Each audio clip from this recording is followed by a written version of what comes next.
the bag work about an apartment 5B. You're now tuned into the Apartment 5B podcast, where we chop it up about hip-hop, R&B, sports, love and life. Hosted by Kill.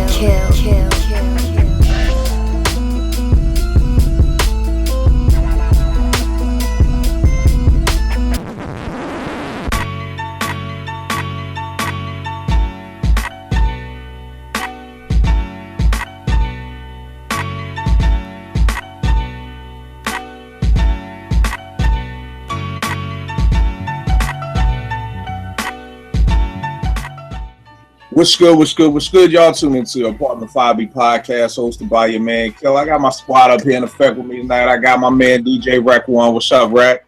What's going on, man? Oh man, everything is everything, man. What's going on with you, Vay? Chilling, man. Chilling. Happy to be here talking about this common guy. All right, no doubt.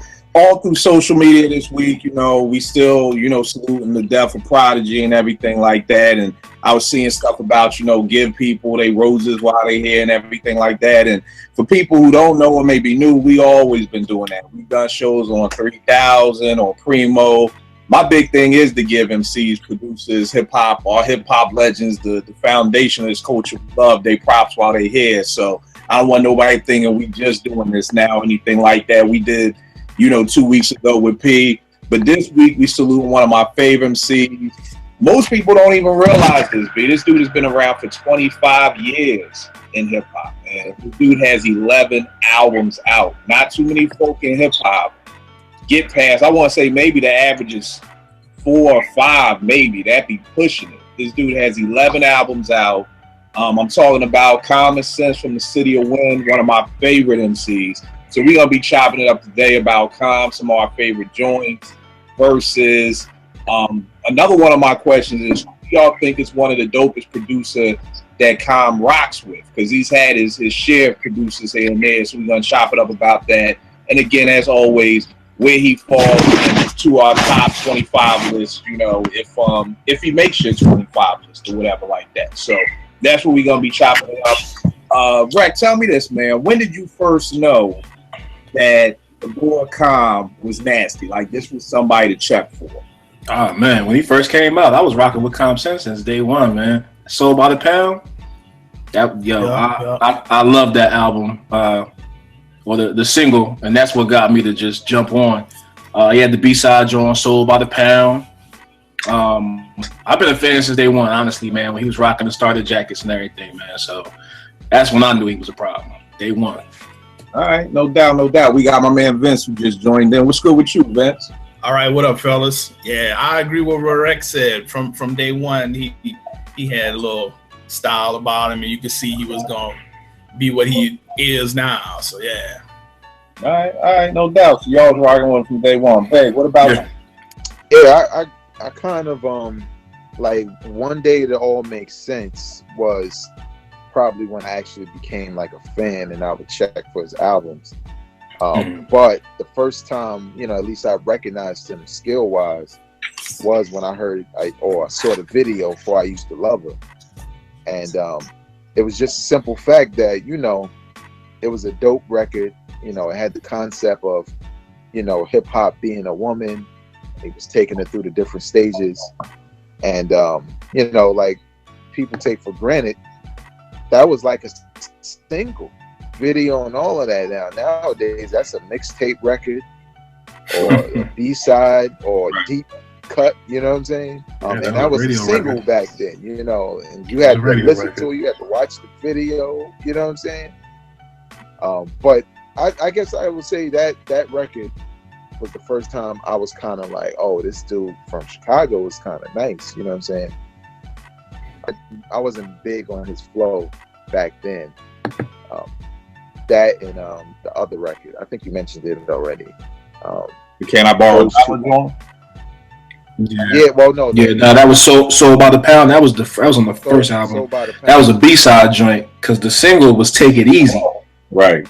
And on the B-side was Sold by the Pound. But like you said, back then, radio records could be a B-side after you done heard the original single. The B-side could blow up too. Yeah, exactly. All right, all right. And I'm like wreck, but I got put on Soul by the Pound remix joint. You know what I'm saying? With I thought Take It Easy was cool or whatever. You know, he kind of had a little DOS thing going on, but the Soul by the Pound remix with the booming in, you booming in, you booming in, your Jeep type. That joint, I think it was just that chorus was just so catchy. You know what I mean? And in some of the lyrics, I'm as bad as Leroy Brown. I'm a crow, but not a noun for noun. If you got beef, you'll get ground, cut up and sold by the pound. Going downtown like Julie Brown. I'm the round mound, not a rebound, but like a hound, I get down. Those was a joy. Like that's when I was like, okay, this dude, you know what I'm saying? And I want to say Beatin' Us did the remix. Don't quote me on that, but that remix to me just had something that the album didn't have. You know what I'm saying? So that joint just is what stood out for me the most. And that's when I was like, yo, I'm definitely checking for dude. The funny thing, Vague, and I've told this story a million times. Most folk wouldn't admit to this, but hey, it is what it is. I did not know I used to love her.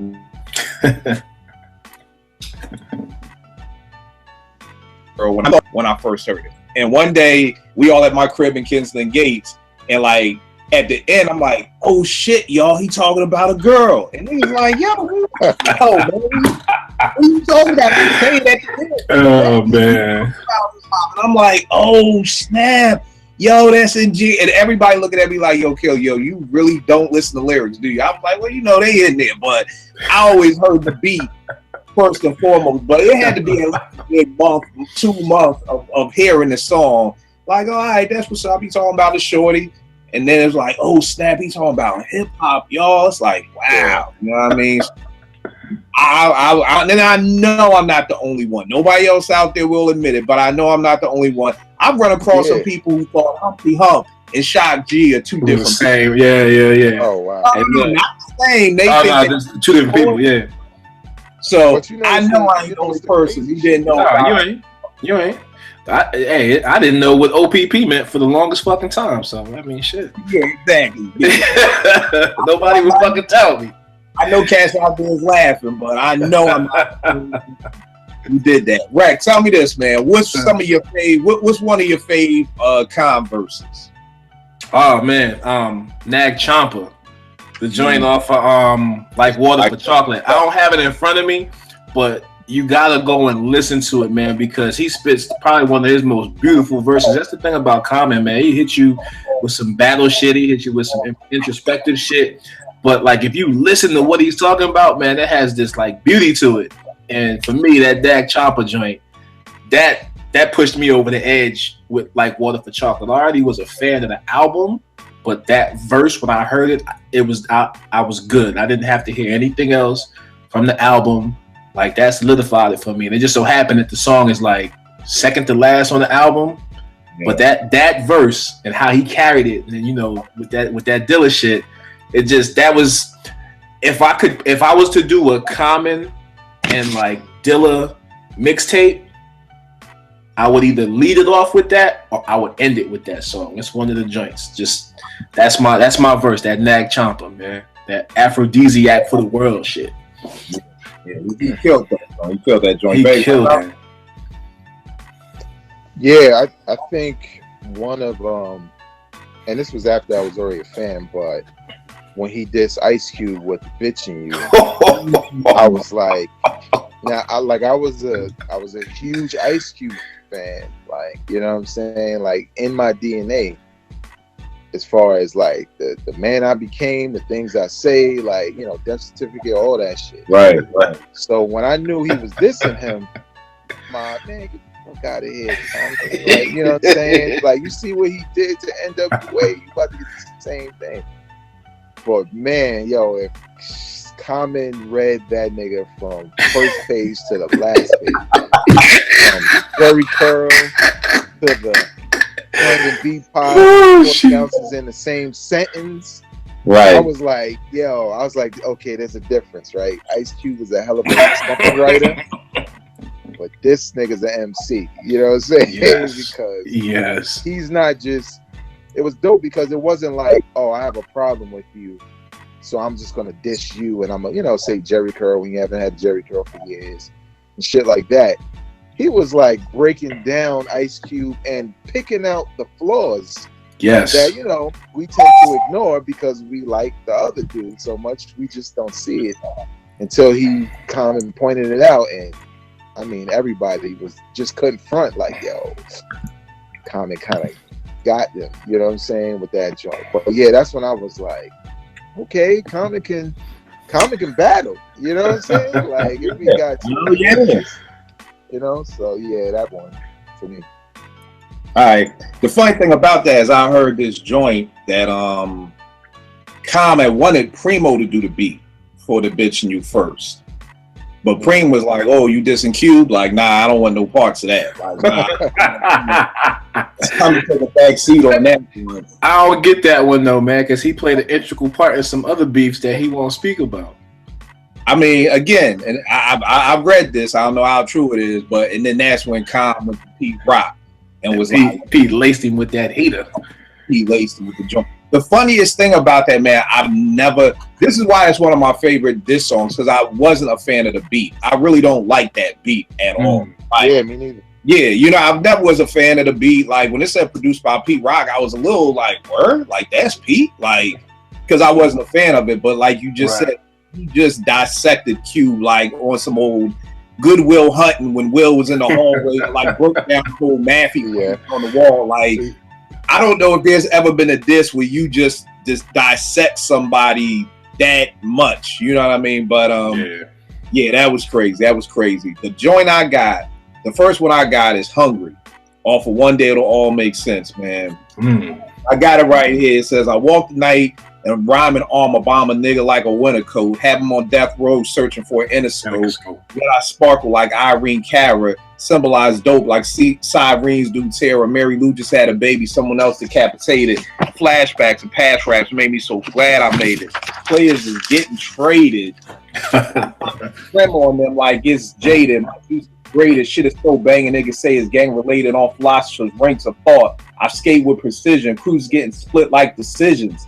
Comma let it ride with collisions like Kaliko, Warren Tell. I bow like stars and stellar religions. My thought schemes like my offspring now is teething. My reason to rhyme applies to season and time. Season of mind, body, and reaches divine. And mom cookout. I'm leaving the swine. Verbal vegetarian. Squash beef with Ice Cube. Came in this rap life nude. Now I'm fully clothed with flows. You tricks can't hide behind expensive cars and clothes. Old niggas I expose like Luke does hoes and videos. With classic material and period, rugged light. Got mad, but my slugs are might. You fake like a smile, like a hug, a tight. Skip ladies, this is rip a motherfucker night. Oracle, niggas don't even run double right.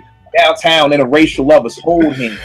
I breathe heavy like an old man with an old can of old style.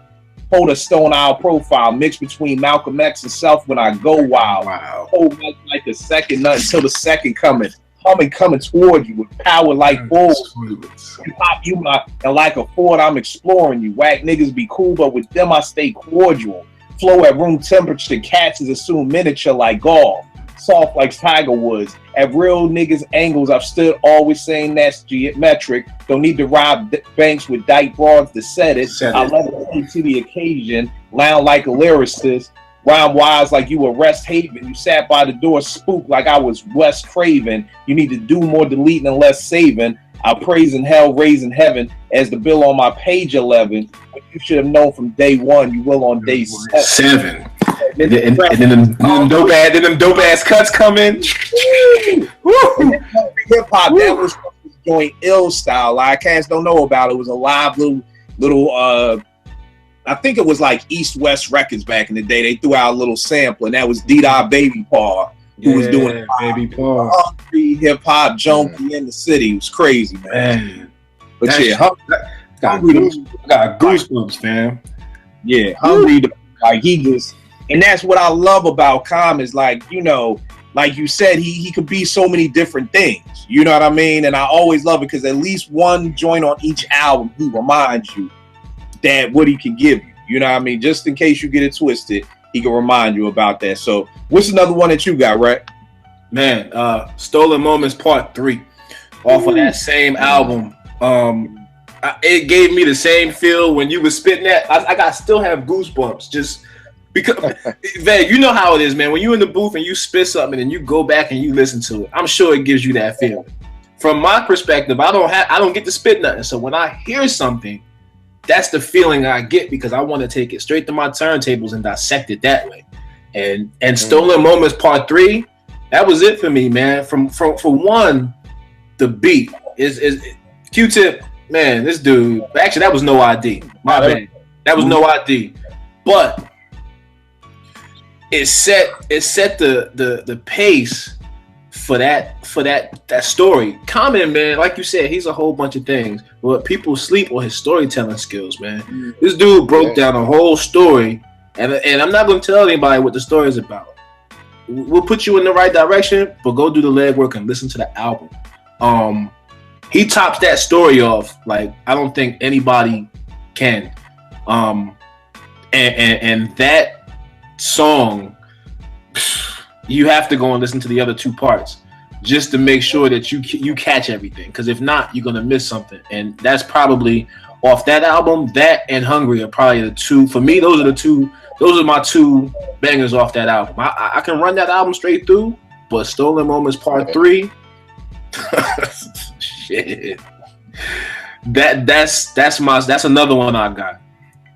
Yeah, and you right on that whole storytelling tip. Like, to me, that Stolen Moments Part 1, 2, and 3, that was just, and when that dropped in '97, it was like, yo, this is what's taking storytelling to that next height. Like, yo, this dude got parts in it. You know what I mean? Yes. Yeah. Now, so I mean, again, cats don't know because I'm sure there's a lot of people who just got with Calm or like Water Stock with them. They have to go back and do the legwork. Go back and dig in the crate some of his stories, man. Because yeah, I feel you. And that's not easy to do. You know what I'm saying? Like, it's already difficult to. You got to be a storyteller in some shape or fashion. But to break it up in 3 parts and keep you engaged from a standpoint, right? And then to have the little, well, I ain't gonna spoil it, but to have the little thing at the end to be like, damn, that was worth listening to 3 different tracks. Yes. You know what I'm saying? As opposed to it falling off somewhere towards the end because they don't know how to complete the story. So it's 3 totally different songs with the same story, and it's just like, what the fuck? Yeah. Part 1, I think, is still my favorite. I love it. Oh yeah, Part 1 is cool as shit. I love it. Yo, picking them up from the airport, like, yo, niggas done budget. You know what I mean? Like, this is like, yo, man. Yeah. I mean, you talking about, man. Yeah, because there may be some folk out there who like, y'all really doing a show about Calm, like Calm, like, and that's why we doing it. Exactly. Exactly. Because the thing that trips me out all the time is that I made this show for us, you know what I mean, for old heads and like that. And it's funny when young folk get at me on Twitter or say just about watching the show and everything like that. And I always joke, like, with my teenagers, they'll be like, yo, Mr. Kill, Ice Cube was a gangster rapper? And I'm like, yo, are you crazy? But they only know him from Are We There Yet? Are We There Yet? You know what I mean? And some folk may be like, Common was a rapper. I just know him from being in the movies and stuff. Like, yeah, like, I hate Common the actor, love Common the MC. So my man Nick joining us. What's good, Nick? What up, man? Late to the party. What up, big dog? It's all good. It's all good. Yo, tell me this, bro. We chopping up about Calm. Let me know, when did you know that Calm was a problem? When I heard Communism off the Resurrection album. Yeah. Ticka on. Like Georgia State University, 88.5. They used to play that. And I said, ew, because I never heard the first album until after Resurrection. But I heard the Soul by the Pound remix. So it was kind of cool. Then when I heard that Communism, I was like, shh. That jump was crazy. Yeah. And that's my favorite Calm album too. All right. That's what it is.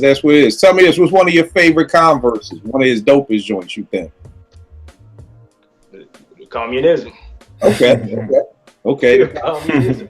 That and now I say off of this joint, the My City. It's not my city. Hungry. Oh, Yeah.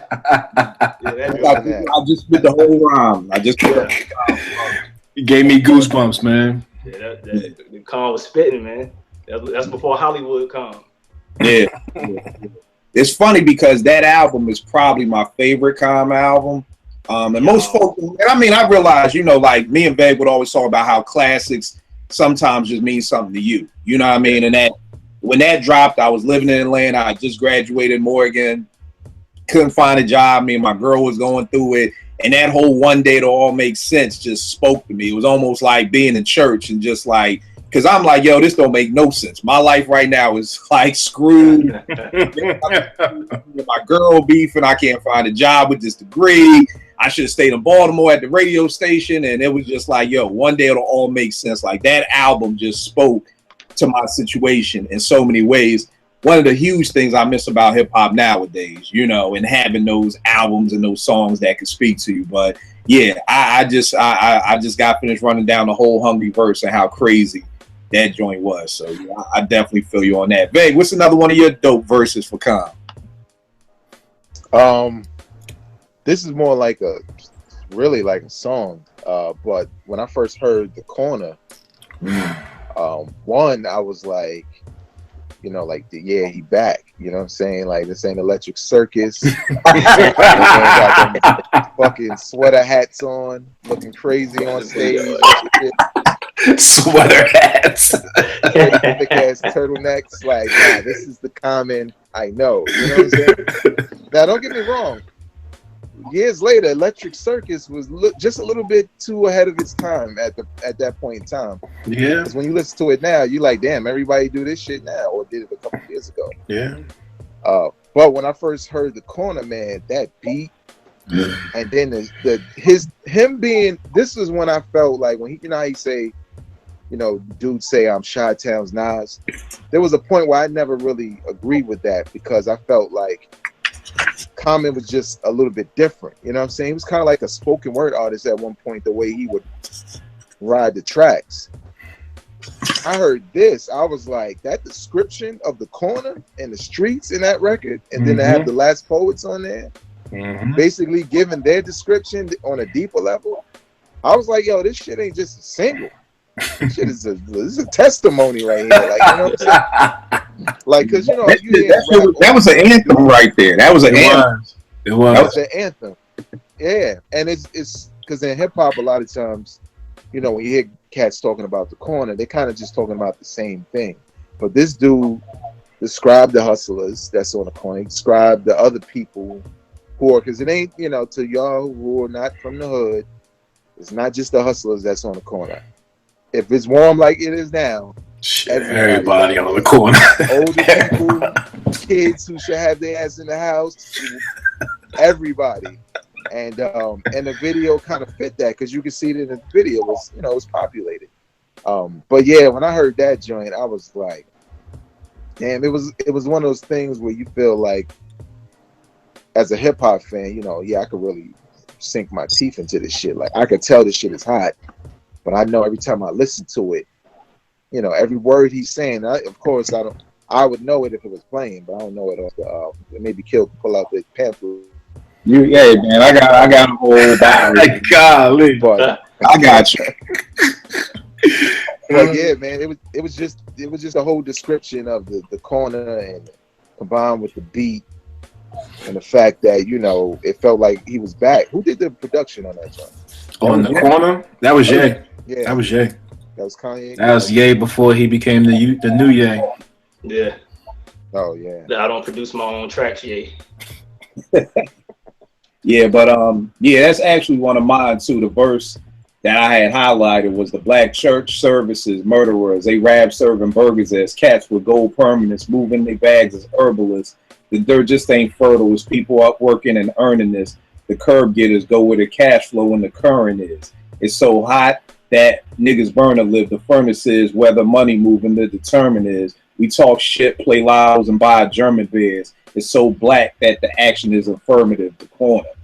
You know what I'm saying? And that was just, come on, man. That's not easy shit to write. That's being in the zone. that's thinking about it and then turning it into poetry. You know what I'm saying? Visualizing all of that and turning it into poetry. Yeah. Because that's a perfect lineup of words without sounding redundant. Yeah. Yeah, no, I feel you on that. The corner was definitely, and I mean, Com said it on I forgot the joint with Ye at the end of that album when he says, you know, niggas heard the corner, he said that nigga's back. Like, he right. Yeah, he was right. Understood when you come back from Electric Circus, which we gonna get into later on because I have one of my people here who actually likes the album. So I want to chop it up with him about that. But even Com knew he had to hit it out the park with B. He knew that, you know. He had to. He had to. One of my other favorite joints is off like Water for Chocolate. And it's Dilla on the beat. And I gotta go with Thelonious. Yeah.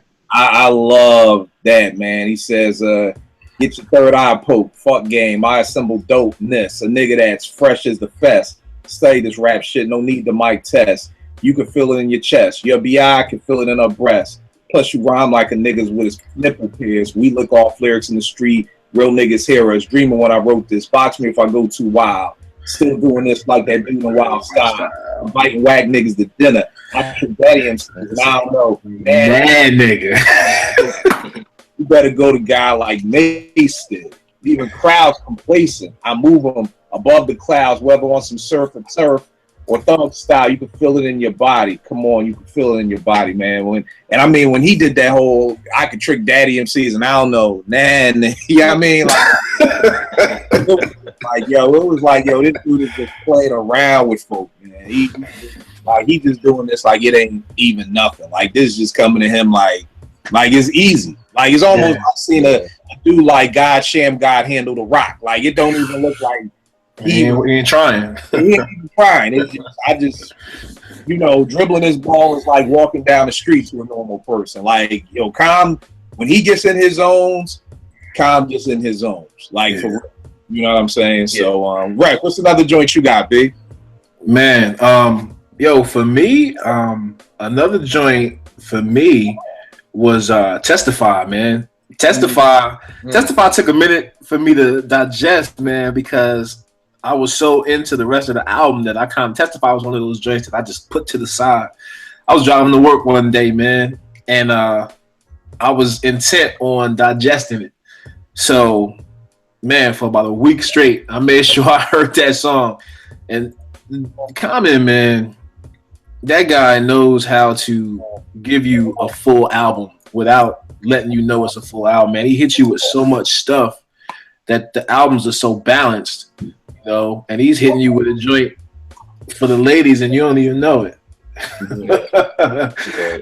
It's just he's seasoned to the point to where he knows how to give everyone a full album and it all be hip hop, and you don't even know that it could possibly be a radio cut because it's hip hop, and that's what I love because he tries to keep the essence.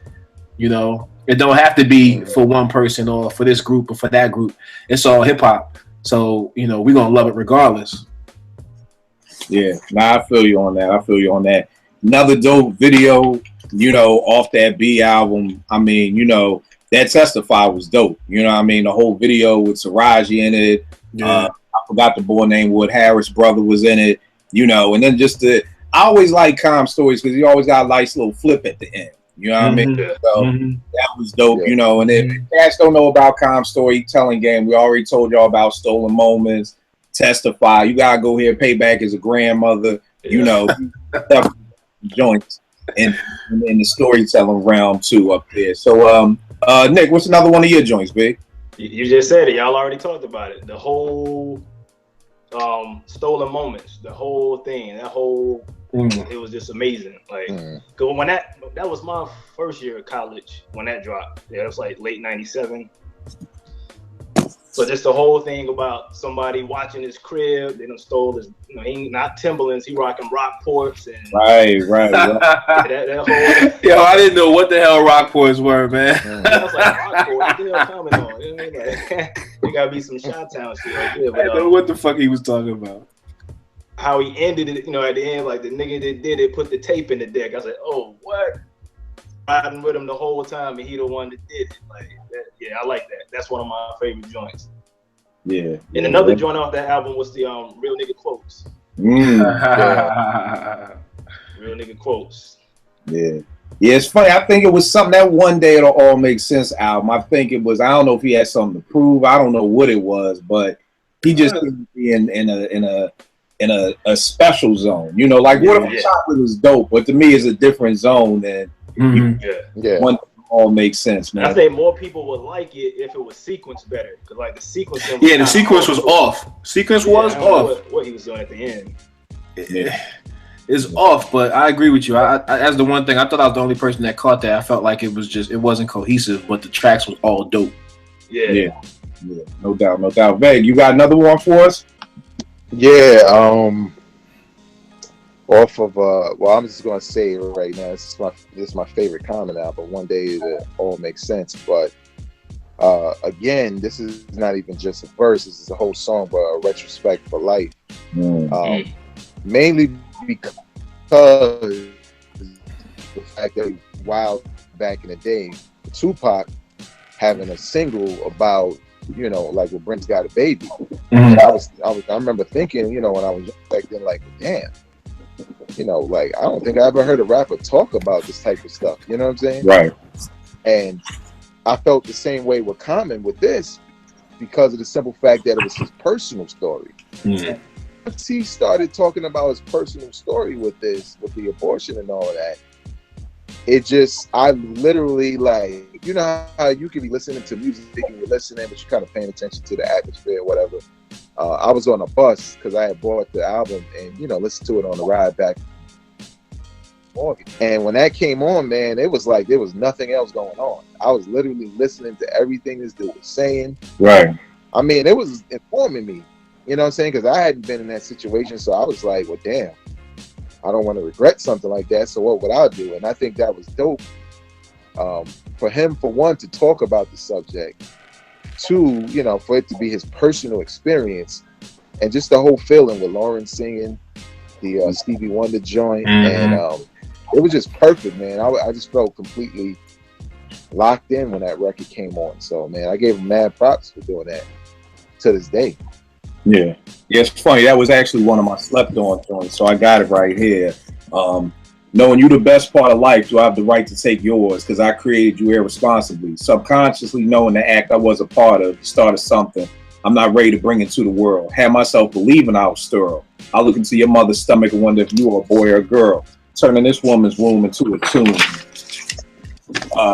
But she and I agree. See, we don't need, you would have been much more than a mouth to feed, but someone I would have fed this information I read to someone. My life to you, I would have had to leave. Instead, I led you to death. I'm sorry for taking your first breath, first step, and first cry, but I wasn't prepared mentally nor financially. Having a child is something, having a child shouldn't have to bring out the man in me. Plus, I wanted you to be raised within a family. I don't want to go through the drama of having a baby's mama. Weekend visits and buying J's ain't gonna make me a father. For a while, bearing a child, something I never wanted to do. For me to live forever, I can only do that for you.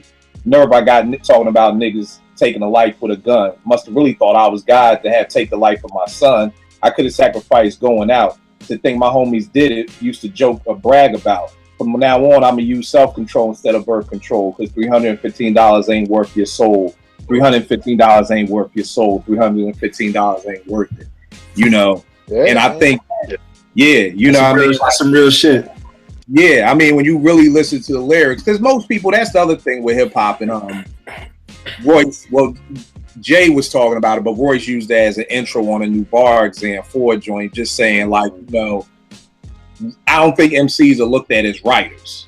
You know what I'm saying? They're just, you know, looked at as spitters or freestylers or whatever like that. But when you really, and most people don't listen to lyrics without the music, you know what I'm saying? Like, but when you really sit there and listen to it, as much as I love this song, you know, I'm seeing things that I really didn't peep before, you know. And the funny thing about, like Vague saying, it being from him, I mean, I used to think I was sterile. I used to always be like, I can't get nobody pregnant. You know what I mean? Like, real talk, you know? And one of my young boys who I mentor in the hood be saying the same thing, like, man, I can't get nobody pregnant. Now he got a son. You know what I mean? But, you know, that's the way that dudes sometimes think in the hood. Like, man, I can't get nobody pregnant, you know. But I think, and then I love the way he ended it, just with the whole, you know, the $315 ain't worth your soul. And saying that 3 times, like, bring that point home. Like, you know, and I think one of my favorite lines in that was just when he was like, you know, I got nerve to talk about niggas with a gun. You know, must have really thought I was God to take the life of my son. Like, that's that real stuff shit. make you think, B. That stuff will make, you know, again, like Veg said, I ain't never, you know, had to go through getting an abortion with nobody, but yo, I think if I did, I'd be feeling guilty after that song. You know what I mean? You may feel guilty for a minute and then go back to doing your thing, but for a minute, for a half a second, you gonna be like, damn, you know. And even if it's one of them like, damn, all right, well, I'm back to normal, but it's one of them joints that's definitely gonna have you thinking, man. And yeah, definitely, that definitely was one of mine too. The next joint I got for one of his dopest is this is when I knew Khan was back. I was watching the Chappelle show, and we got Kanye West and Common Sense, and Common is coming off you know, that whole fiasco, Electric Circus. So I'm like, I don't want to. Yo, when that beat came on, it was on. Story again and again about these young brothers from the city of Wynn, like juice and gin in the city we blend. Amongst the hustles, titties and skin, 50%. Y'all know them spree wells, trucks that's detailed, heartless females that want to ride in them. Heartless females want to ride in them. Come on, y'all. Felt the south side venom and raw hides and denim. Pimp minds collide with them, a system that tries victims. We living in. My man in the fast lane, pivoting on the block. White is selling like M&Ms. On the block, you jump off like Kim and them. On the block, it's hot. You can feel it in your skin in them. Shorties get the game, but no instructions to assembling. Eyes is bright. It seems like the fighting dim is them. Call my man Cuzzo, cause like I'm kin to him. He trying to stay straight. These streets is bending him. Man, when I heard that, and then Ye came in doing his Ye thing, man, I was like, yo, this nigga's back, man.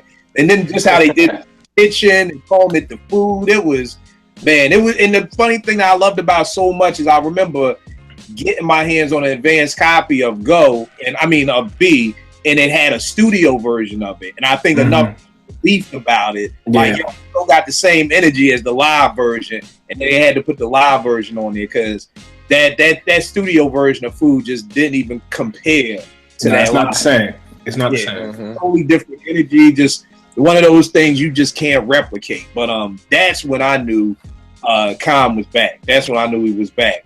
Yeah. So tell me this, y'all. What are some of y'all slept on verses, if y'all have any from Khan? Like, I got a couple slept on joints that I don't think the average hip hop fan has heard. But Rec, you got any slept on verses from Khan? Yeah, man. 99, man. 99 off the Sound Bombing 2 joint, man. That shit went like wind for a lot of cats. And I remember going to the record store, man. And that whole Sound Bombing 2, man. Sound Bombing 1 passed people by, but when Sound Bombing 2 came out, it had so much, oomph with it because of the names that was associated with it. By that time, those cats had already done something, and then they had this crazy single, the 99 joint. And man, he killed that. He killed that. So for me, I think it's slept on. People don't talk about it enough. You don't hear it a lot anymore, at least. So that for me is his slept on joint. Nah, I feel you. I got that right here. That's one of my joints. Yeah. Like fighting for freedom, writing for freedom. These record company niggas, I don't like when I see them. My ancestors, when I'm writing, I see and talk with them. Hoping in the promised land I could walk with them. Sitting on so many rappers, it's like I'm in a stall with them. Molest concepts, stalk rhythms, play dudes, borrow wisdom. And legends fall. My grandmother's answers heaven's call. Preacher's daughters got in the reverence hall. MC's reckless eyeball. Why y'all want to go and do that? Must have thought I was solo. The name ain't the UAC. No mo, still together. Like in the ghetto photo with one nigga in a chair, holding liquor in despair, gun signs in the air. I shine as with time is just a glare. Hold the mic like a memory. Niggas say I'm nice with metaphors, but these are similes. Ministry. My poetry's penitentiary.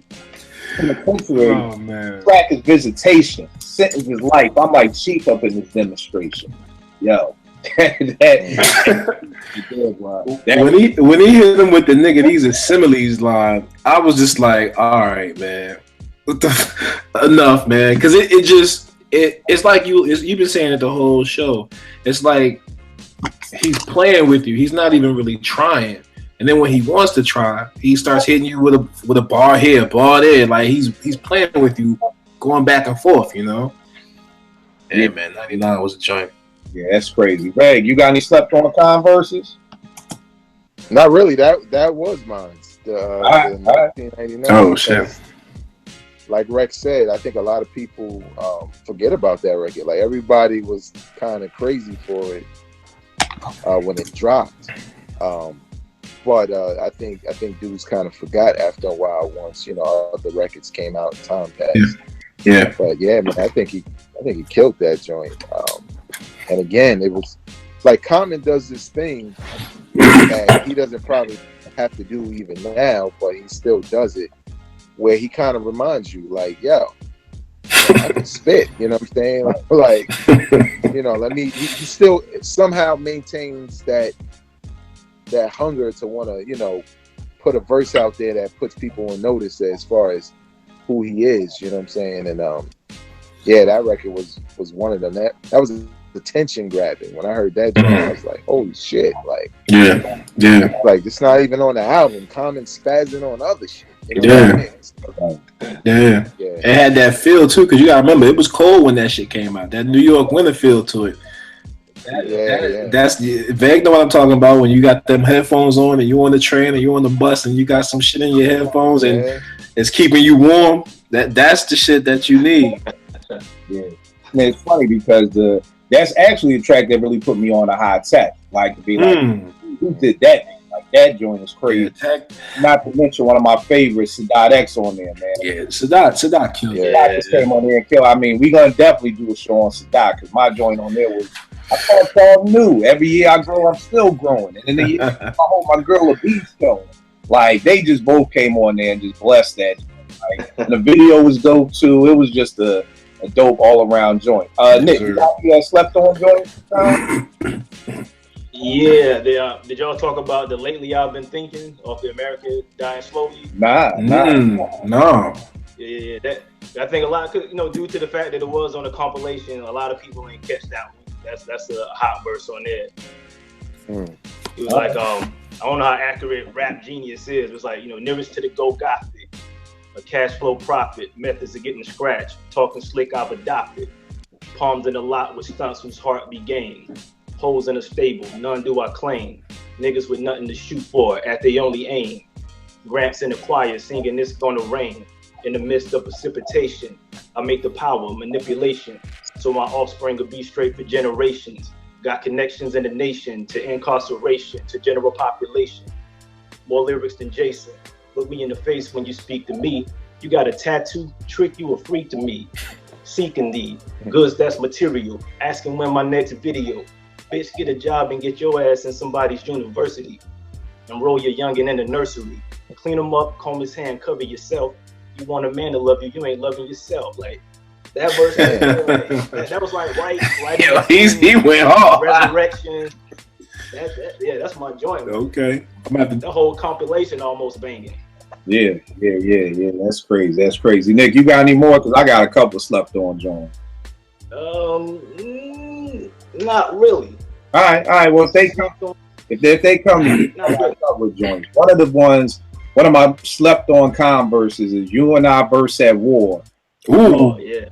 Philadelphia. Ooh. I slept on right there. Get on the mic talking about cars and clothes. Sounding like hoes. The most disciples. I'm from the state that is ill. The rap son of man. Located down the field to see what I feel. Get off my bird chest. My word becomes fresh. War going on between the West and the East. Other land niggas don't own a piece. Grease is the word. Murray slides some pimp oil to me. My lady friend sneaks my beer in the movie. That was like my thing right there. I used to love that whole tailor-made ostrich Chanel for my woman friend. Yeah. Good lady friend. That's what your uncle say. You like, yo, it's my my lady friend. That's my lady friend. Like, don't call my girlfriend. I don't know what it is about uncles and the word girlfriend, but they don't like that. Nah, it's committing. It's committing. They don't like the word girl. Hey, nephew, that's my lady friend right now. So we always that line, man. All right, so I got another question. Since we go ahead, because we didn't touch on this, right? Hold on, can I finish the verse? Yeah, I'm listening. Go ahead. I was just saying that's my part. My lady friend sneaks my beer in the movies. Throw your hands in the air if you were true and living. Beware the new world order, the devil's new religion.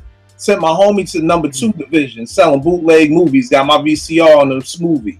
BF Fat Tuesdays, drinking tropicals, just sitting at the table with sophisticated. Nah, that ain't nothing I would call my mother. Nor do I call my brother. Gotta have black thought and sort of be like Malik. So don't question a brother to the roots I get deep. You know what I mean? I just love that ending. Like, people in Vegas, the MC, and he'll tell you, again, he's been saying it all. It's not an easy task to start a rhyme dope and to end a rhyme. You know what I mean? Yeah. The way he just set that off and then ending it with the gotta have black thought and sort of be like Malik, so don't question a brother. Like, that's it. But my bad, Rack. What you was about to say? You good. So what's your thoughts on Act 2? Act 2? Yeah. You know what? I thought it was dope, but I just felt like the whole I used to love a piece. People just went too far with it. Like, you still got people now, like in 2017, talking about hip hop like it's a girl. Like, it just was over to me. Like, it was like, I love the verse. Don't get it twisted. But I just kind of was just like, we still talking about hip hop like it's a girl, y'all. Like, let's do something else. Call it something else. I don't care what you call it. Call the subway train and talk about how the doors would open. I don't know, but so. I love the verse, but I just pretty soon they're gonna be calling it Jordans or talking about all their friends is dead. So you know how that go. I was just tired of that joint. Let me see. What was another one of my slept on? Another joint in this. Folk can tell we going back to this album a lot. One Too Many. All for one day. Oh man. This is one day I was trying to be myself. The same day the Stuck said, you gotta come hard. Nigga, times is hard. I'm trying hard to make it. It ain't hard to tell. It's hard for me to face. Plus, it's hard to be big. It's hard to stop drinking. It's coming from you hard, niggas. Yo, let me. I feel like you know what I'm talking about a DJ. Well, you gotta bring it back. Like, bring it back. Bring that back one more time. One day I was trying to be myself. And the same day the Stuck said, you gotta come hard. Nigga, times is hard. I'm trying hard to make it. It ain't hard to tell. It's hard for me to fake it. Plus, it's hard to be me. It's hard to stop drinking. I guess it's hard for some of you hard niggas to start thinking. What's the MCs thinking? So I can't get hard. Some become MCs because it's hard to get a job. Yo, some become MCs because it's hard to get a job. You know how many dudes I knew could not find a job and was like, yo, I'm gonna just try to rhyme. Like, yo, some become MCs because it's hard to get a job. Hard for you to trust in people. You don't trust in God. Even harder to be guys we created to be. This Western way of world wasn't native to me. Put one nigga in your Pulp Fiction and related to me.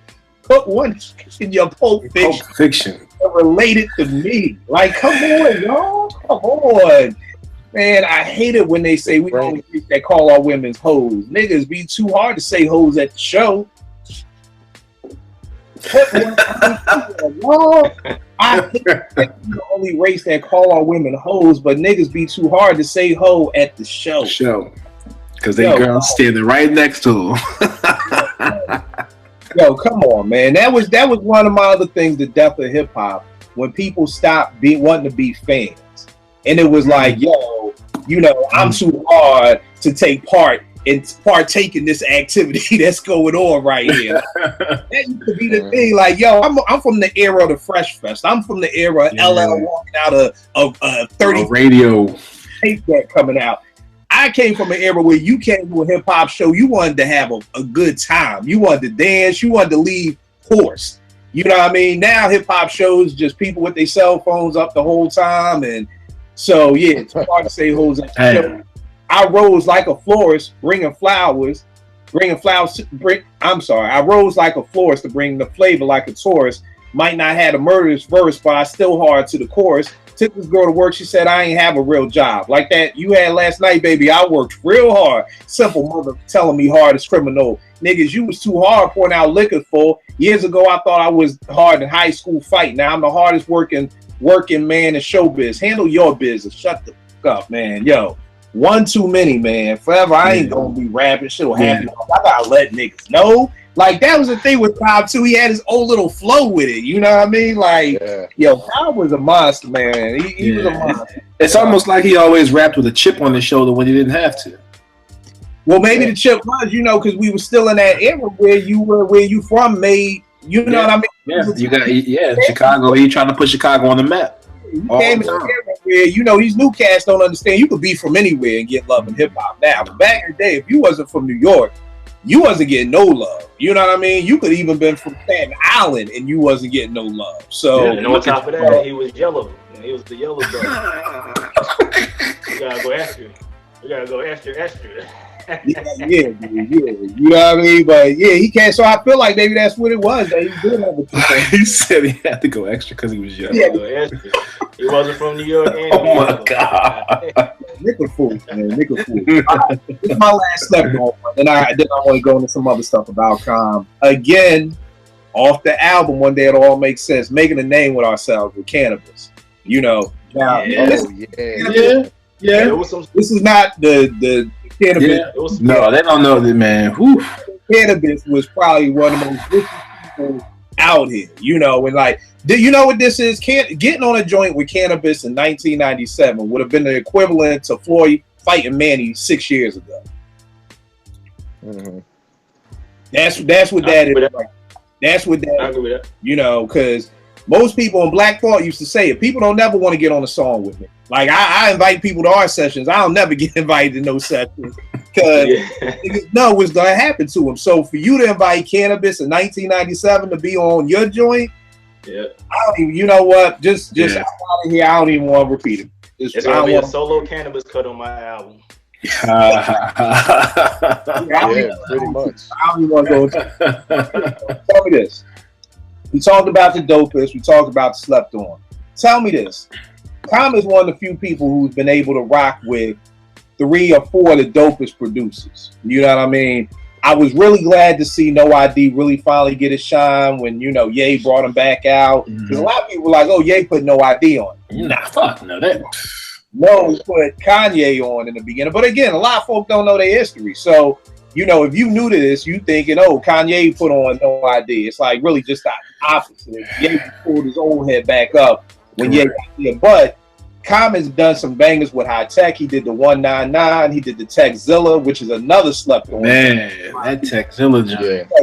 Don't forget about the Sun God.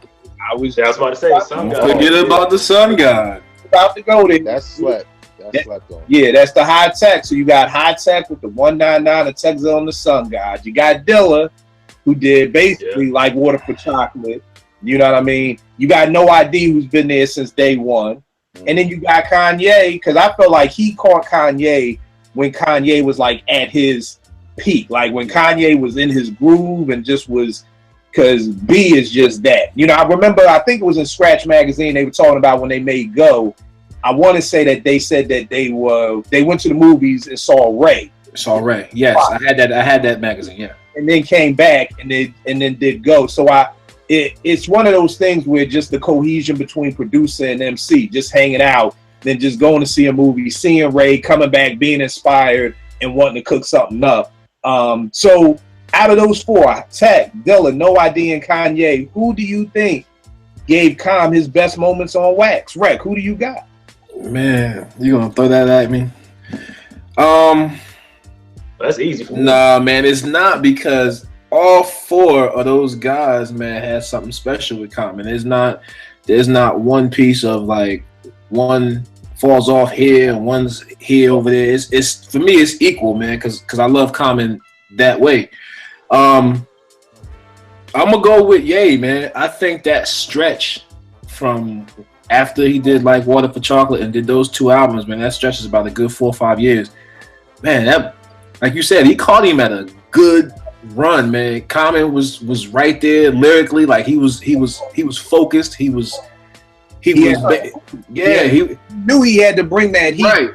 Because the one before that wasn't there, so he had something to prove, and then Ye was just cooking up shit. You'd be like, yo, what the fuck is that sample? And then when you look at it, you're like, man. So I'm gonna go with the Kanye years, man. I think that was a really good run. I just wish that Ye would go back to that, but hey, that's just me. But I'm going with the Ye years, man. Nah. And one of the things I want to say about Com too that makes him different from a lot of other artists. Most times when an artist leaves their producer, something fails. You know, it's like I always said, like, why would Genuine leave Timbaland, or why would Janet leave, you know, Jimmy Jam and Terry Lewis? Like, yo, like history has shown us when you leave your home base, you know, it don't get no better. It don't do well for you. Yeah, and Com is one of the few people who left home base and may have gotten doper. You know what I'm saying? But Nick, you said who you got?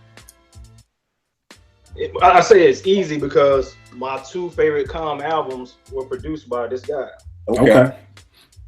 So yeah, I think it's just to me, No ID, him and No ID during that stretch had the best chemistry. All right. And you know, of course, the Soulquarians on like Water for Chocolate was dope. But people like to forget that, you know, everybody hate on Electric Circus. That was Dilla. That's a Soulquarian album, yeah. That was Dilla right there. But we gotta get into that next, good brother. We gonna get into that next. We gonna get into okay. That's good, brother. We gonna talk about that. Yeah, so I say No ID. I love B. You know what I'm saying? He did two with but he did two with Ye. Right. B was tight. That second one was alright. I forgot the name of it. That was the Find It Forever. Find It Forever. Yeah, it was cool, but no, him and No ID had the best chemistry. All right, no doubt. Veg, who you got on it? I agree with Nick. I think No ID for me, only because I felt like those are the songs, for me at least, lyrically and as songs that were more memorable. Right. Out of the other ones he did. Because I honestly, like, later on, of course, as time went on, I found myself listening more to Finding Forever than I do B. Yeah. Because the mission was, let's just get you back. So the records were bangers, but it wasn't like One Day to All Make Sense with that whole cohesiveness and this journey type feeling. Whereas Finding Forever, which I believe that's when No ID also came back. That's No ID came back with the Dream of the Believer. Yeah. Yeah, that's Dream of the Believer. That's Ye again. But again, that's another example. You know what I'm saying? I kind of feel like with Dilla, he's dope. With all of them, he's dope. But there's something about that connection with No ID, and maybe it's No ID really knowing how to get the best out of him. Maybe not the best, but to get a little bit more depth out of him when it comes to the records. But I mean, it all sounds dope. That one particular album, man, One Day to All Make Sense. Yeah, it's just perfect. You know what I'm saying? And I don't think if he was to do what everybody seems to do now, is, you know, take their best album and do a part two, it would have to be that one. You know what I'm saying? The album. So wow. I think No ID is that good. Yeah, and real quick before my answer, I gotta go into one more slept on joint because you said No ID. Well, I agree with y'all with Nick and Veg. I gotta say No ID. Same thing. I just think they just had a chemistry, you know, and again, that's not no knock because it wasn't as easy as Nick said for me. Nah, this shit's hard. I'm like, damn, like, yo, I love what Dilla did for him, you know, and I love what Ye did for him, you know, because Ye brought him back from the dead. Like that, you gotta almost give him a bonus point for bringing. It's hard to bring somebody back from the dead. It ain't easy to resurrect folk. Like that just is not at all. To do. You know, but yeah, he was resurrecting for real. When Veg said the No ID, I just thought of one of my slept on verses. I did not really when the Dream of the Believer came out, I thought it was cool. I was really hyped for it because I'm like, wow, No ID and Common back together again. They had dope songs. I mean, one of my slept on verses is Blue Sky. I love that verse on there. The joint with Nas, Ghetto Dreams. Yo, Yeah, Ghetto Dreams. That was just fire. Like that's the calm. Like when Vague, for me at least, when you saying that's that calm. Like when I heard that beat, and it was just like, yo, like, and Calm talking reckless like that about his girl, like yeah, this is dope. And Hungry, I mean not Hungry, he had to join Sweet where he was dissing Drake and all that stuff. Yeah. I just didn't feel like as a whole that album was good, and I really wasn't in love with Finding Forever. But one of my slept on verse, and I love this because he to me, this is one of the times he gets visual with it again with Kingdom. When he's like, second row of the church with my hood on.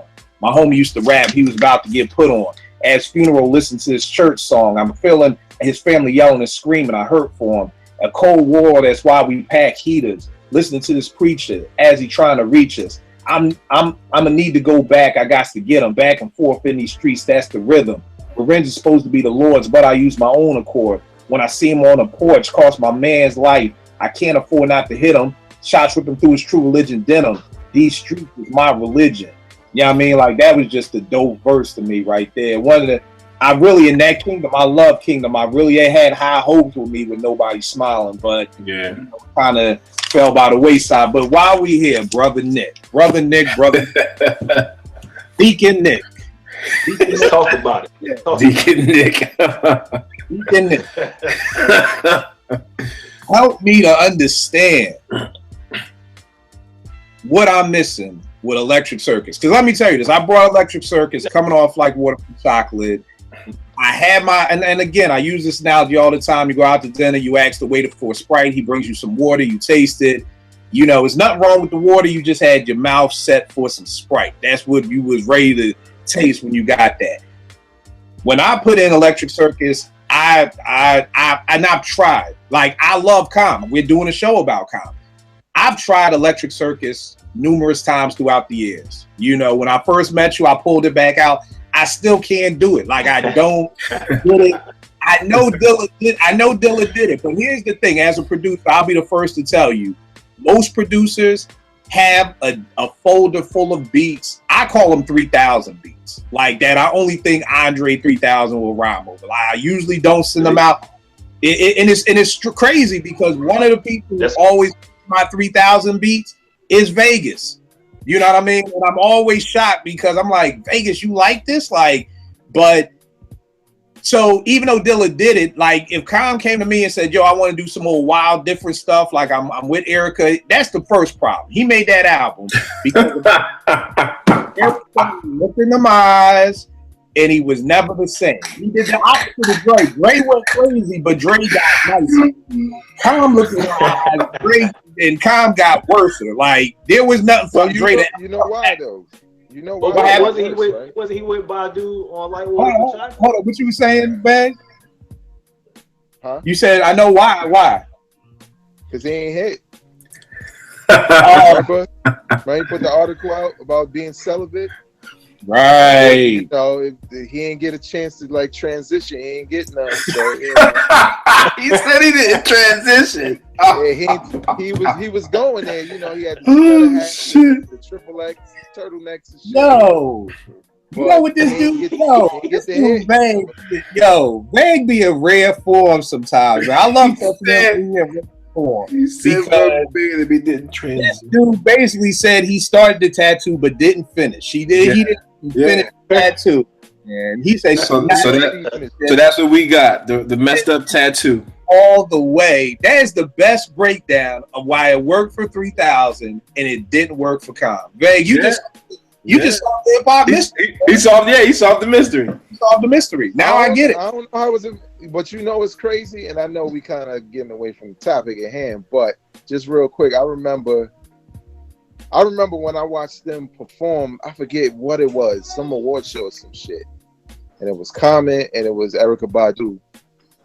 And you know, me and my wife was watching. I'm looking at Common like, man, look at this nigga. He got the triple X turtleneck on. But the crazy part was, I looked at Erykah and she had that look like, what is this nigga doing?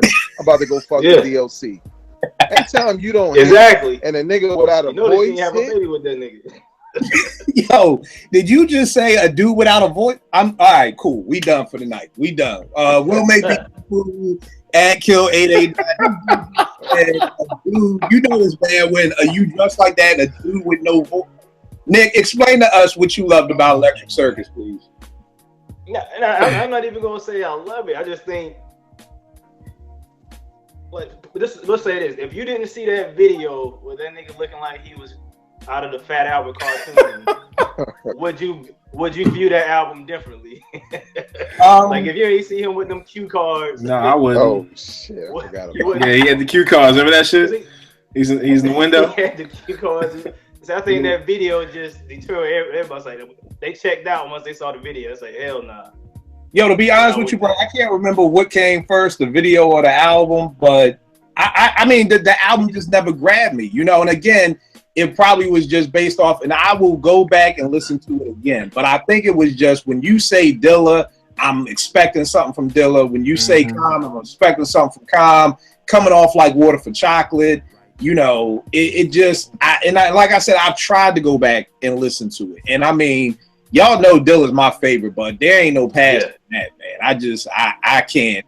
And the video just did not help. I mean, the dude pulled up to like a Dodge Dart, like, you know, and yeah, the cue cards, it was bad, man. It was bad all the way around. And then the worst part was like we were supposed to like it because Shorty was deaf. Like then we were supposed to like go, oh, like there was never no moment like, oh, she's deaf. That was cute. It was like it's still whack. You know, that's how bad a whack is. That's how you know something is whack when somebody has a handicap and you don't even feel sorry for them. Yeah. It's still whack. Like that's the stamp of whackness. They tried to give you that Apollo feel because, you know, when somebody go on the Apollo sing a gospel song, you better not boo. Nah, that shit was terrible. It didn't even matter. Like, Shorty deaf. You felt sorry for her because she had this corny nigga outside the house with cute. yeah. But I'm sorry, but back to what we were saying. So, you think it was the video, but why do you like the album? I mean, I can say you love it, but you like it, right? I think from a production standpoint, it's dope. Like some of the tracks work, like Aquarius. There's a few Star 69. Some joints work, but I think like Vate said, if it was Andre 3000 or Most Def could have pulled that album off. Okay. Common was just the wrong dude. Right. That wasn't his lane. And it's funny like he was trying to prove something to Erykah too hard. Yeah. And it's funny you say that because I've always said, like, I don't know what it is about down south rappers like 3 Stacks and CeeLo can do that. You know what I mean? And like you said, an up north dude like Most could do it, but when Common tried it, or even when Q-Tip tried Vibrant Thing and Breathe and Stop, like it just ain't work for them. So, you know, I don't know why Most could do it. Maybe because Most could actually, maybe here's the thing, because Most is just more talented than Common and Q-Tip. Maybe that's really what it comes down to. Just talent. You know, like Common can rap, and that's what he does good. Like Q-Tip can rap. Like Most can sing, you know, and he does that well. And he raps well, and he acts well. He's more talented than them, you know. But yeah, it didn't work for Com, and it didn't work for Q-Tip. It just didn't work. Because I still remember hearing Vibrant Thing and being like, "This is the Q-Tip solo album I've been waiting for since like 11th grade." Like. That joint looking like a purple what's my man Ultimate Warrior, looking like the purple Ultimate Warrior. Yeah. But all right, now tell me this: in your top 25 MCs, where does Com rank for you? Let's start with you, Rec. Where does Com rank? Of course, if you may not have the exact number, but give me a whereabout of 5 to 10, 10 to 15, 12 to 15. Where does he fall in your top 25 MCs of all time? I honestly don't know if Com is in my top 25.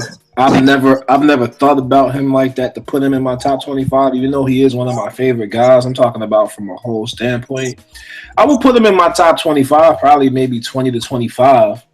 Now that I think about it real quick, but that's probably about as best I can give him. I'm not gonna put him in my top 20. I need one more solid album to even think about that. I think he takes too much time off. Personal opinion. But he's in my top 25. He's probably just making it. All right. Nick, what about you? Where does Calm rank for you? He probably for me, he's like the 16 through 20, somewhere in there. Okay. I'm like, let's scan through mine real quick. He like 16, 20. He'll be somewhere in there for me. All right, Vegan, what about you?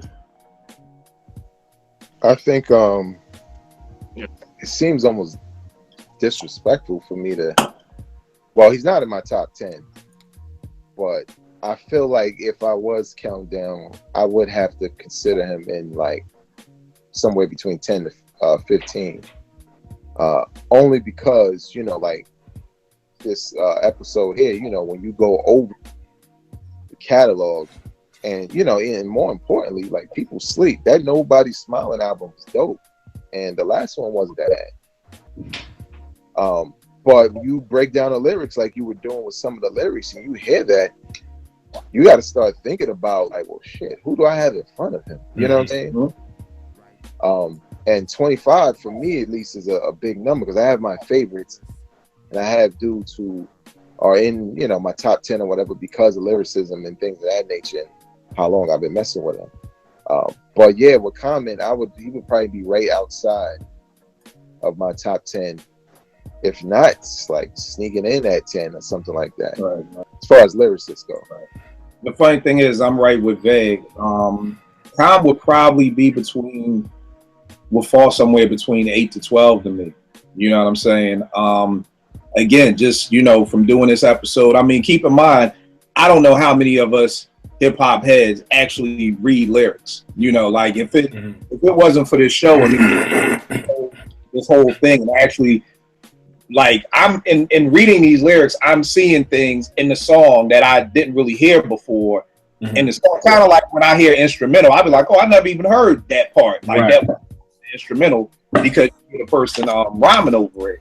I mean, I got Resurrection at 4 mics. I got One Day at 5 mics, like Water at 4.5, B at 5 mics, Finding Forever at 4 mics, The Dream of the Believer at 4 mics. I mean, I don't know too many of any other rappers who can say that they've been around for 25 years, have 11 albums, and 1, 2, 3, 4, 5, 6 of those albums are 4 mic or better. You know, really 4.5 or better. You know, in fact, this is gonna be something that I gotta do. I gotta read through my top 15. I might have to do that too. Now that you said that, as far as the lyrics, I may have to go back and relook at some stuff my damn self. Yeah, because I think Veg said it. Just like sitting here really looking at the words, I'm like, yo, these.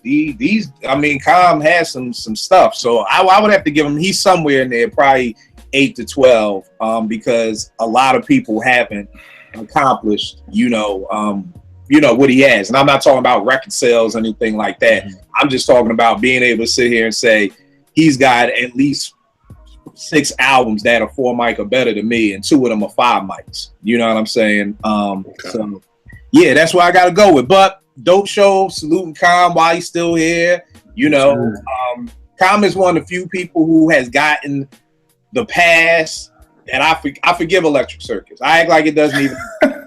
He said he forgive it like it did something to him. I forgive it, no, bro.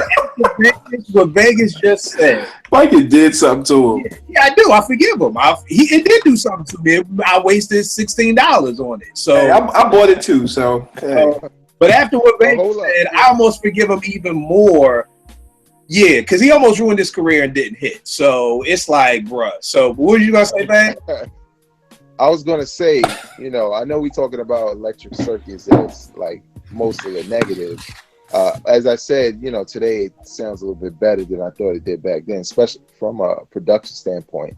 But that is not the wackest album he's had. Universal Mind Control. Yeah, UMC. That's the album. Oh man, that was the joint with the Pharrell joint. They was trying to recreate the '80s joint. You know what? I never even listened to that album. I'm writing a note to email it to you. Please don't. I got too much stuff.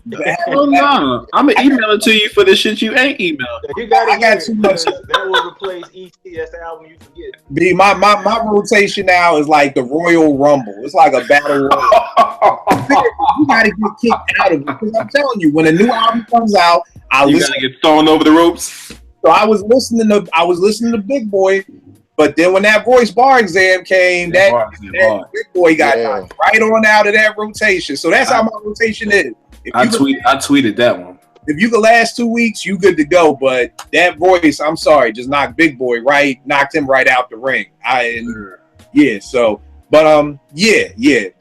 I didn't know about the universal mind control, but I forgave him for that.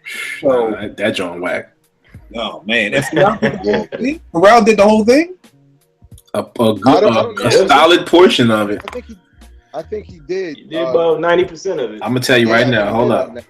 I'm gonna tell you right now. The crazy. Matter of fact, you know what? Mr. DJ from Outkast did something. You rarely see Pharrell's name linked with something that he did 90% of, and it's whack. Pharrell did a good portion of it. So Pharrell, the Neptunes, Ye, DJ from Outkast, Derek Dudley, Mike Chavez, and Mr. DJ. Oh well. Yeah. You know what's crazy about that album? That the fact that because I mean, like, Kill, I know you do this type of shit all the time, but I don't. But this album's so whacked to me, I'm like, I gotta find an interview.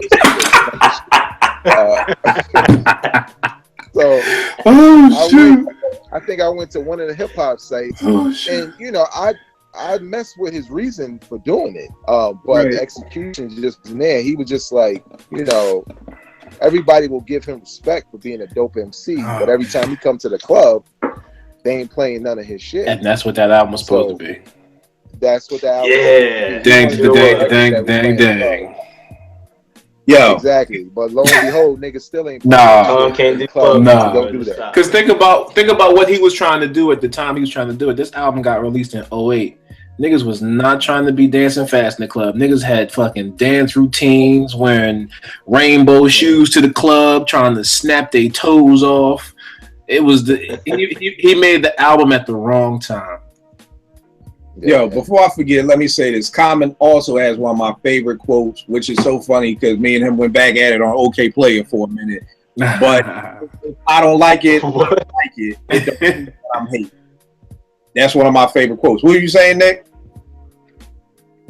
You all went back and forth on OK Player? Well, what it was is around the time when Electric Circus came out and everybody was hating on it and kind of jumped and was like, yo, I'm trying something different. Why y'all hate? And I was like, my brother, to quote you, if I don't like it, I don't like it. It don't mean that I'm hating. Yo, you quoted him on his own shit. I'm like, my brother, you can quote a humble, you know, Rashid Lottie Lynn. I swear he got a passing name, you know, Lonnie Lynn. If I don't like it, I don't like it. It don't mean that I'm hating. So we ain't hating on it. Yo. So another thing I used to always love about R.I.P. to his pops. I used to always love Pops raps. The funny thing again, going back to One Day It All Makes Sense, that was my favorite pop rap outro. I love the beat that No ID under it. Just how I thought it was always just an original and just a cool thing to do. You know what I mean? To have your pop come on and just talk his shit for however long he wanted to talk. I definitely look forward to those.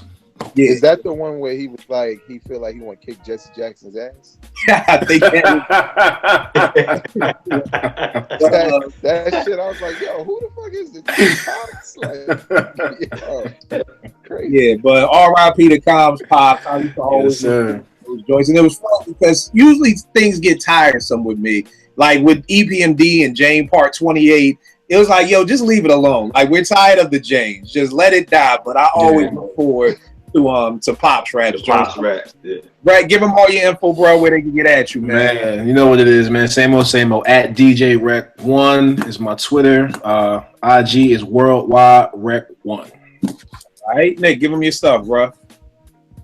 Yeah, Twitter, only one way to win 79. That's only number 1, WYNN, number 2, 79.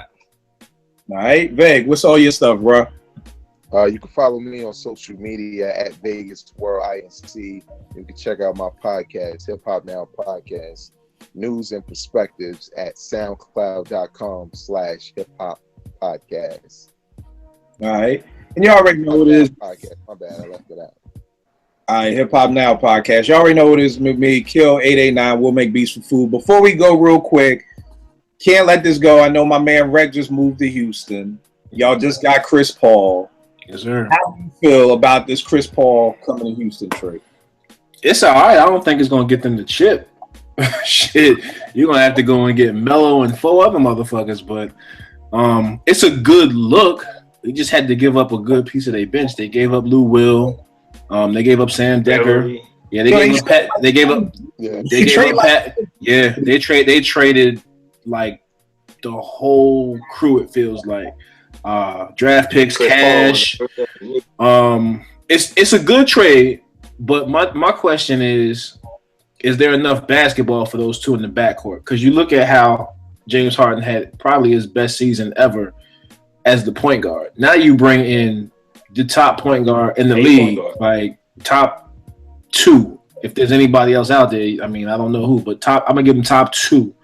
So now you bring in a point guard that has to be on the ball. You put Harden back off the ball, and that's where the problems was at in the first place. So I don't know, but I will have tickets to some games, so I will keep you posted. The thing with me is that I'm just not used to a shooting guard wanting a point guard to help save the day. Like people acting like this is the trade that's going to do something better. No, it's not. A guard wanting a big man to come play with him. Correct. I want somebody shorter to come play with me and help me get over this hump. I don't think it's going to work. Yeah, I feel you. Are you a Knicks fan, Vang? Are you done? You done with them, right? I've been done since James Nolan took over, which is when he gave Allen Houston that bum ass contract, like 98 or whatever that was. As Allen Houston's knees was falling off. Yeah, when Sprewell was doing all the work, and Allen Houston got the money. Yeah, Allen Houston got the $100 million contract, and Spree got pretty much the walking papers. Yeah, basically. All right, so you have no feelings about Phil getting fired. Well, yeah, as a sports fan, I kind of do. I think it was the right thing because I think Phil Jackson was just doing what the fuck he wanted. He Yes. He did not care. He was just saying what he wanted. Probably building a book, to be honest. You think? That's crazy. You know, like, who wouldn't read it because he ain't tell you shit about what he was thinking this whole time. So, you know, he puts out a book, people gonna be like, what the hell was Phil thinking when he went at him? Yeah. But yeah, you couldn't turn down that money. That's too much. No, they $60 million. Exactly. $60 million to lose. He did what he wanted. To lose. $60 million to lose. Yeah, I always thought he just was trying to get fired. Like he was doing whatever it could possibly take so he could get fired, go back to LA. These niggas ain't fired me yet. Yeah, like yo, I still got a job. Like what I just said about Melo in the papers, I still got a job. Now I'm trying to trade for Zingas, and I still got a job. I got to set master speed going on fire. Oh man, This job. He was trying to do that whole my man. Who was the dude, the assistant coach out in Golden State who's still getting a check from the Cavaliers? Mike Brown. Mike Brown. He getting a check from the team he beat. Yeah, I just want to get this money and go get Jeannie back. Like, I'm just trying to get my girl back. Y'all want me to be at press conferences and looking at draft. I'm asleep. I'm talking to Jeannie all night, man. We on 2 different man. Let me go home and get my... So I think that was Phil's whole take on it. But just want to throw some sports in there real quick, y'all. Oh, man. I appreciate it. Oh, man. Yes, y'all, and you don't stop. 1, 2, y'all, and you don't stop. Yes, y'all, and you don't stop. A confidence, y'all, and you don't stop. Yes, y'all, and you don't stop. You act, yo, we gotta be the short shot.